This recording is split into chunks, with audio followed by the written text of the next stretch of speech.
Assalamualaikum warahmatullahi wabarakatuh. Bertemu lagi bersama saya di Gardena Channel. Pada video kali ini saya ingin melanjutkan part kedua dari video sebelumnya tentang pemahaman birahi dan emosi. Saya akan mencoba menjelaskan bagaimana ciri-cirinya dan penanganannya tentang loh bir yang keadaan birahinya tinggi pada loh bir jantan ataupun loh bir betina. Ikutin terus video ini dan jangan di skip.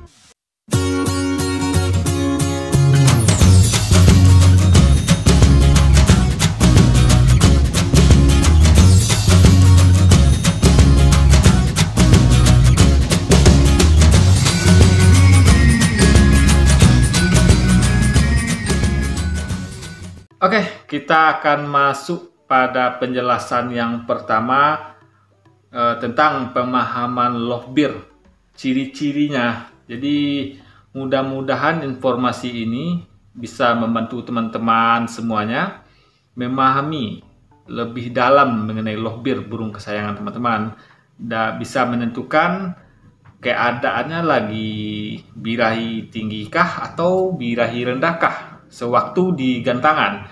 Yang pertama kita akan membahasnya birahi tinggi pada loh bir betina. Ciri-ciri yang pertama adalah mengepalkan sayap seperti minta kawin. Itu adalah ciri-ciri yang pertama. Yang kedua, paruh seperti mengunyah sesuatu berlangsung secara terus-menerus. Jadi seperti ada yang kayak mengunyah-ngunyah makanan tapi berlangsung secara terus-menerus. Yang ketiga, bulu menggembung atau mengembang sambil nyisir bulu atau mendidis. Kan ada yang sewaktu kita gantang, ada yang nyisir bulu. Ya, mandi kering istilahnya kalau di burung kicauan. Selanjutnya, yang keempat adalah sayap gemetar tapi tidak menyilang. Yang kelima, suka menggigit besi sangkar sampai mengeluarkan bunyi seperti teng teng teng, kadang di pojokannya, kadang di atas, di lingkaran atas, sambil mengeluarkan bunyinya. Dia digigit sama paruhnya sampai mengeluarkan bunyi. Yang keenam, mata menjadi sayu atau sipit. Jadi kalau loh bir kita dalam posisinya matanya menjadi agak lebih sipit, berarti birahi loh bir betina kita sedang dalam keadaan tinggi. Yang ketujuh, suka menggesek-gesekkan paruh ke tangkringan. Nggak tahu kenapa, kadang habis minum dia gesek paruh, habis makan dia gesek paruh, nggak makan nggak minum juga gesek-gesek paruh.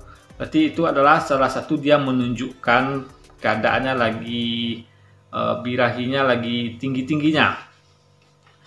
Dan selanjutnya kita bergeser ke ciri-ciri loh bir jantan yang dalam keadaan birahi tinggi sewaktu di gantangan.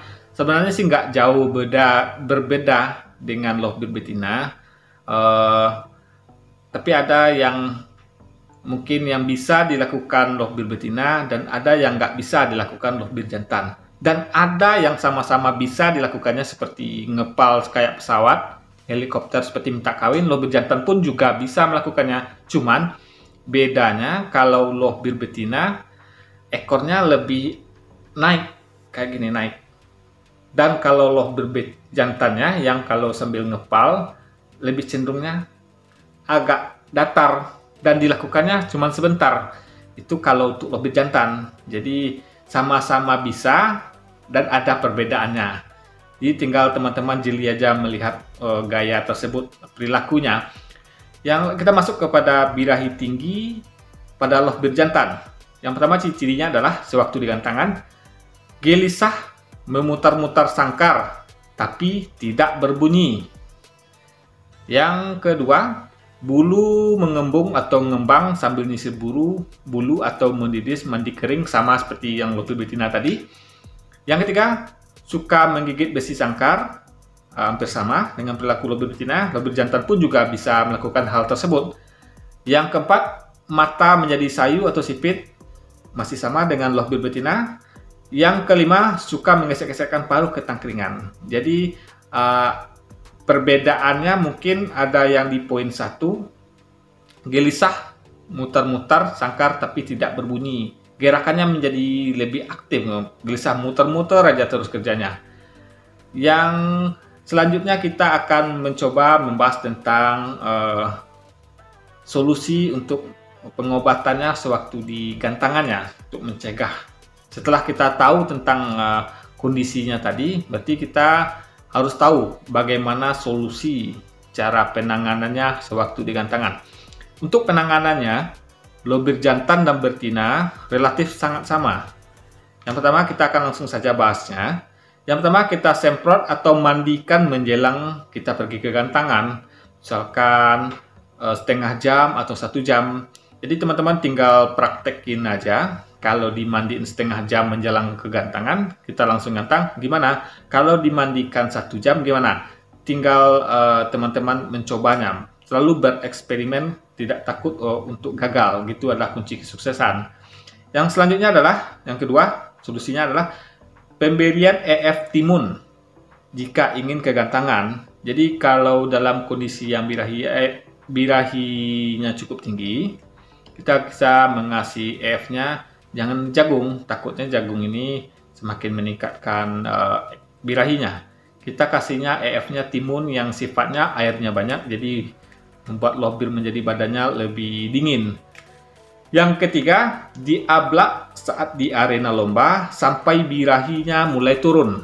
Jadi teman-teman, sewaktu kita nyampe di arena, kita lepas kerodongnya, kita ablak, kita deketin sama loh bir yang lain, kita tunggu. Biasanya dia ngepal-ngepal, kita tunggu sampai hilang. Ya biasanya menjeruji ngering sambil muter-muter, kita tunggu aja. Kalau dia sudah mulai anteng, mulai berdiri nyantai, nagen di tangkringan, udah mulai ngeluarkan suara-suaranya, dah ngekeknya mulai santai, baru kita coba naikin ke gantangan.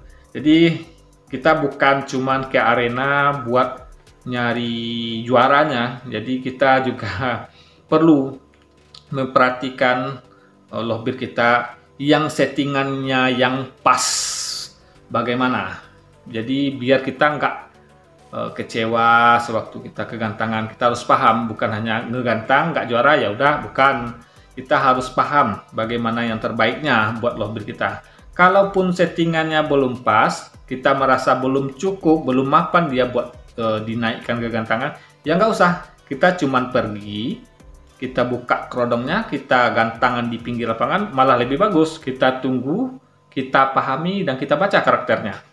Itu mungkin lebih, yang pertama, menghemat biaya, yang kedua, nggak bikin kita stres, capek, mikirin loh bir kita. Dan kita lanjut ke solusinya. Yang kelima, non kerodong. Kalau dalam posisi birahi tingginya, di arena kita non kerodong, terus kita ablak aja. Yang keenam, jika kelima solusi ini nggak juga kunjung menemukan settingan yang tepat, jadi kita gunakan jurus pemungkas, yaitu kita kasih untulan. Di untulan tersebut mudah-mudahan bisa meredakan birahi dari loh bir kita.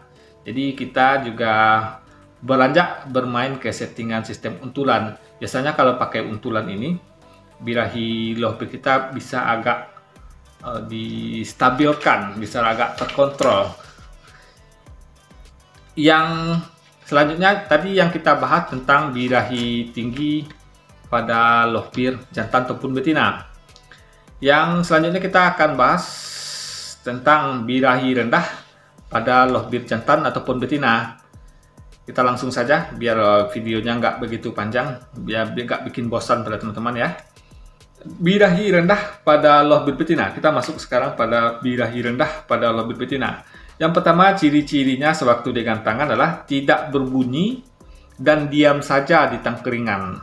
Dia diam, mager aja, malas gerak dia kan. Diam di sudut ataupun di tengah, seperti nggak respon sama lawannya. Yang kedua, sering mengangkat kaki tapi tidak berbunyi.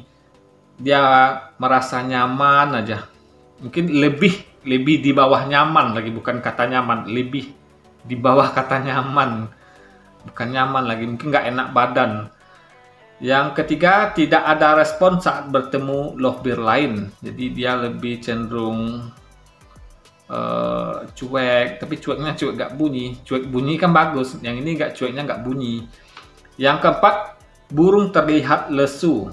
Jadi hati-hati teman-teman, kalau burung lovebird dalam kondisi birahinya lagi rendah, lebih identik dengan atau lebih mendekati keadaan yang sedang sakit.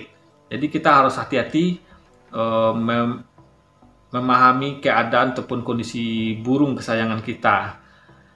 Yang kelima, kalau berbunyi hanya ngetik tapi tidak lanjut bunyi ngekeknya. Itu termasuk adalah salah satu ciri-ciri birahi pada lovebird betina yang dalam keadaan rendah.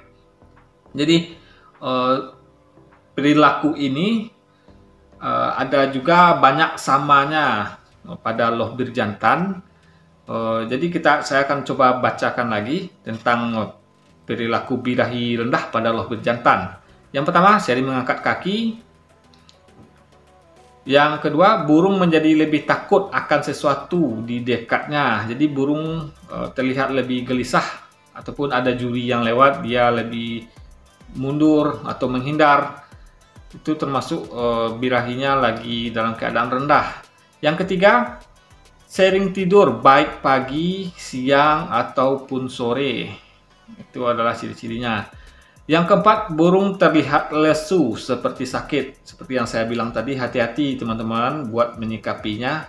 Jangan sampai kita menganggap sepele dalam keadaan ini. Yang kelima, tidak ada respon saat bertemu lovebird lain. Yang keenam, suka turun ke dasar sangkar seolah-olah mencari sesuatu. Jadi dia sibuk aja sewaktu digantangan, turun ke dasar sangkar, terus dia kayak nyari sesuatu. Padahal mungkin dia keadaannya sedang tidak fit ataupun tidak bergairah lah gitu. Jadi dia cari-cari kesibukan aja. Yang ketujuh, sering bunyi ngetik tapi tidak lanjut bunyi ngekek. Mungkin sama dengan lovebird betina. Untuk solusinya, cenderung sangat bisa dikatakan sama untuk perlakuan lovebird betina dan jantan. Yang pertama, saya akan mencoba menyampaikan solusinya. Yang pertama, kurangi durasi mandinya. Yang biasanya kita mandikan pagi, siang, sore, ataupun sampai mandi malam. Sekarang kita mandi dulu. Atau bisa jadi pagi aja sambil dijemur. Atau jam malamnya jangan, karena posisi birahinya dalam keadaan turun. Jadi kalau kita mandikan malam makin drop dia birahinya. Yang kedua, tingkatkan durasi penjemuran. Yang biasanya kita jemur 2 jam, setengah jam, bisa jadikan 1 jam, bisa jadikan 1,5. Tergantung dengan kondisinya. Tolong perhatikan kondisinya kuat atau enggak. Yang kalau enggak kuat lovebird-nya pasti dia gelisah atau dia mencari tempat teduh, menghindar dari panas matahari. Itu sudah enggak kuat. Atau bulu menjadi lebih kencang atau rapat. Yang ketiga, campurkan pakan menjadi lebih tinggi. Ditambah millet merah ataupun kinarisidnya. Selain itu, kalian teman-teman juga bisa membeli di kios-kios pakan-pakan yang tinggi, pakan tinggi istilahnya sekarang. Kalian teman-teman bisa beli tersebut biar asupan vitamin, karbohidrat sama untuk lovebird tersebut terpenuhi kembali. Yang keempat, EF jagung kita kasih tiap hari. Baik 1 potong kecil aja kita kasih terus. Kalau nggak 1 potong, kita 2 potong kasih di kedua-dua sudut tangkringannya biar dia nggak susah buat mengambil jagungnya. Yang kelima, pakai kerodong sambil digantung dekat lovebird lain. Jadi kita kasih kerodong, terus kita gantungin di dekat lovebird lain buat memancing emosinya. Biasanya lovebird kalau di dalam keadaan kerodong mendengar lovebird ribut di gantangan, dia makin lebih aktif, dia makin birahinya jadi lebih naik, bahkan sampai ke emosinya jadi lebih naik. Yang keenam, tanpa kerodong tapi disekat. Nah, ini ada satu metode juga. Maksudnya kalau kita di arena, kita bisa sekatnya pakai kerodong tadi kita buka, kita pasang talinya di pion atas, terus kita tutup samping, termasuk proses penyekatan loh bir saat digantangan. Oke teman-teman, untuk proses ini bisa kita perhatikan secara rutin dan konsisten. Perawatan yang rutin buat loh bir sangat menentukan kesuksesan kita. Jangan pernah menyerah buat mencari settingan loh bir. Buat teman-teman yang ada masukan tentang yang saya sampaikan tadi, silahkan ketik di kolom komentar. Jika ada yang kurang dari yang saya sampaikan, silahkan tambahkan. Dengan senang hati saya akan menerima atau mengoreksi diri saya. Karena yang saya buat ini berdasarkan pengalaman saya terhadap loh bir saya yang ada di kediaman saya ini. Jadi saya lebih menyimpulkan hasil dari pengamatan saya selama ini. Beginilah keadaan kondisi burung yang di kediaman saya. Oke. Hanya itu yang dapat saya sampaikan pada video kali ini mengenai birahi tinggi dan birahi rendah pada loh bir saat digantangan. Oke, untuk teman-teman yang baru bergabung dengan channel ini, saya mohon untuk membantu dengan menekan tombol subscribe-nya dan jangan lupa like, dan yang paling penting share kepada teman-teman yang sangat membutuhkan informasi mengenai birahi dan emosi pada loh bir. Jadi untuk video yang berikutnya, video yang part 3-nya, saya akan bikin penjelasan tentang emosi pada loh bir jantan ataupun betina saat digantangan saja. Saya nggak bakal bahas di rumah lagi. Jadi saya akan lebih fokus untuk pembahasannya emosi atau tinggi atau rendah pada loh bir saat digantangan. Oke, nantikan terus video saya dan terima kasih kepada teman-teman yang selalu support dan selalu setia pada channel Gardena ini. Mudah-mudahan channel ini makin lebih berkembang dan selalu bisa memberikan informasi yang bermanfaat bagi teman-teman semuanya. Assalamualaikum warahmatullahi wabarakatuh.